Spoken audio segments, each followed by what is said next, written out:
In the vast silent expanse of the cosmos, a new theater of conflict was about to open. Two superpowers, locked in an ideological struggle on Earth, turned their gaze upward to the final frontier. This wasn't just a race for scientific glory. It was a battle for the future, a high-stakes gambit played out on a celestial stage. Two nations, one impossible dream. A race beyond Earth. This is the story of humanity's audacious leap into the void. The mid-20th century was a time of unprecedented tension.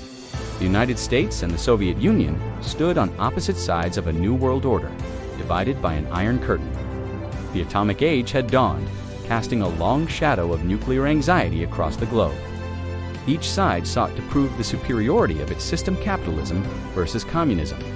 But with direct military conflict risking mutual annihilation, a new arena was needed to showcase technological and ideological might.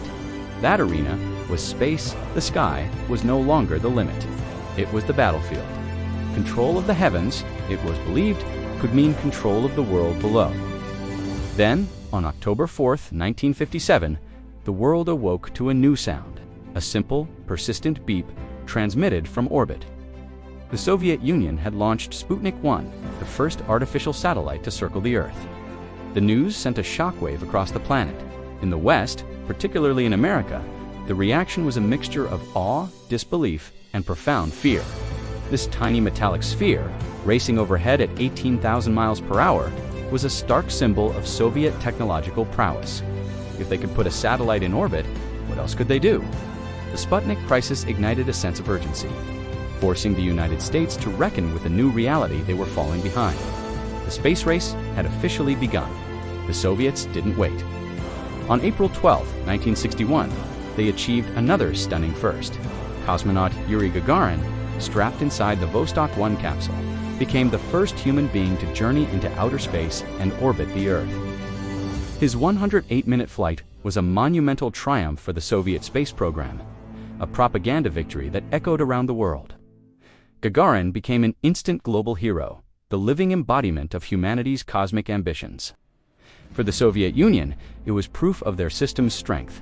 For the United States, it was another galling defeat, a clear signal that they had to do more and do it quickly. The pressure was mounting. Stung by the Soviet successes, America mobilized. In 1958, President Eisenhower had signed the act creating the National Aeronautics and Space Administration, or NASA. Now, this new agency was thrust into the national spotlight, tasked with a singular, monumental goal: catch up to the Soviets and surpass them. The first step was Project Mercury. The mission was to put an American astronaut into space. The challenges were immense. Engineers worked around the clock, designing and testing rockets, capsules, and life support systems from scratch. The nation held its breath as 7 test pilots, the Mercury 7, were selected to become America's first astronauts. On May 5, 1961, less than a month after Gagarin's flight, Alan Shepard rocketed into space aboard the Freedom 7 capsule, a suborbital flight that marked America's defiant entry into the human space race. With Project Mercury, America had proven it could send a man into space. But to reach the moon, they needed to master the complex art of living and working in orbit. This was the purpose of the Gemini program. Gemini was the crucial stepping stone, the bridge between the short hops of Mercury and the long journey of Apollo. Over the course of 10 missions, astronauts practiced the essential skills for a lunar voyage. They learned how to perform spacewalks, venturing outside their capsules tethered only by a lifeline. They perfected orbital rendezvous and docking, maneuvering their spacecraft to connect with another vehicle in the vacuum of space. These missions were grueling and often dangerous, but each success brought the dream of the moon closer to reality. The Gemini astronauts were the pioneers, writing the textbook for deep space exploration.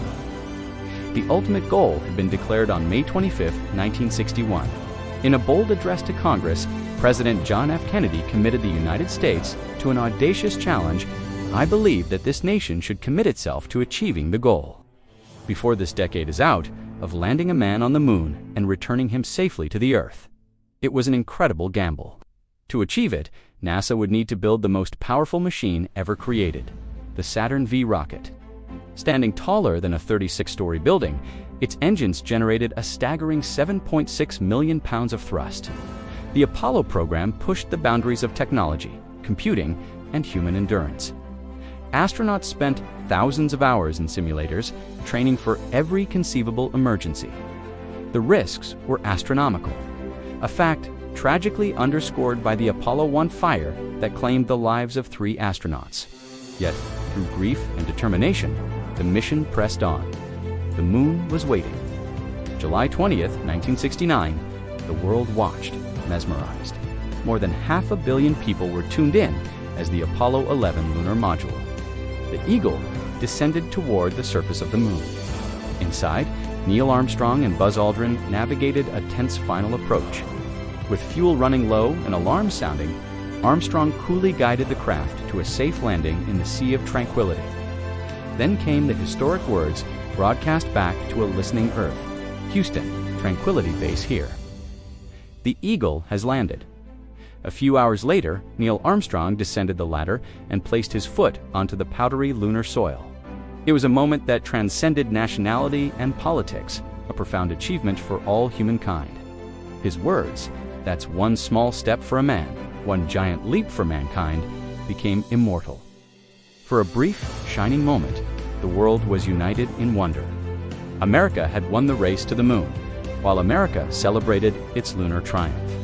The Soviet Union grappled with its own lunar ambitions in secret.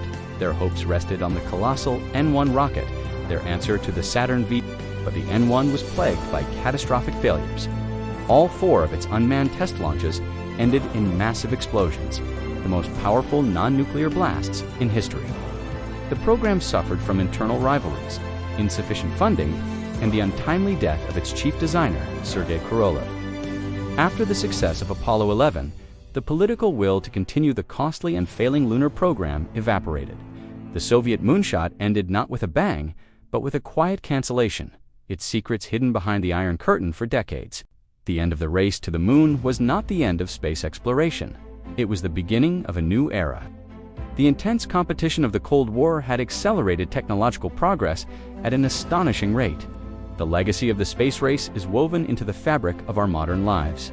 The satellites that now orbit our planet provide global communication, weather forecasting, and the GPS navigation we use every day. The demand for smaller, more powerful computers for the Apollo missions fueled the microchip revolution that powers our smartphones and laptops. Materials, science, medical monitoring, and even food preservation all benefited. The race also paved the way for international cooperation, leading to projects like the International Space Station, where astronauts from many nations, including former rivals, now live and work together. The space race was more than a contest between 2 nations. It was a testament to what humanity can achieve when it dares to dream big, to push beyond the known and reach for the impossible. It expanded our horizons, not just in distance, but in perspective. Seeing our small blue planet hanging in the blackness of space gave us a new appreciation for our shared home. The race did not end on the moon. It opened the door to the future, inspiring a new generation of scientists, engineers, and explorers to continue the journey. The final frontier is still out there, waiting. Like and subscribe to Digital Time Vault for more history in motion.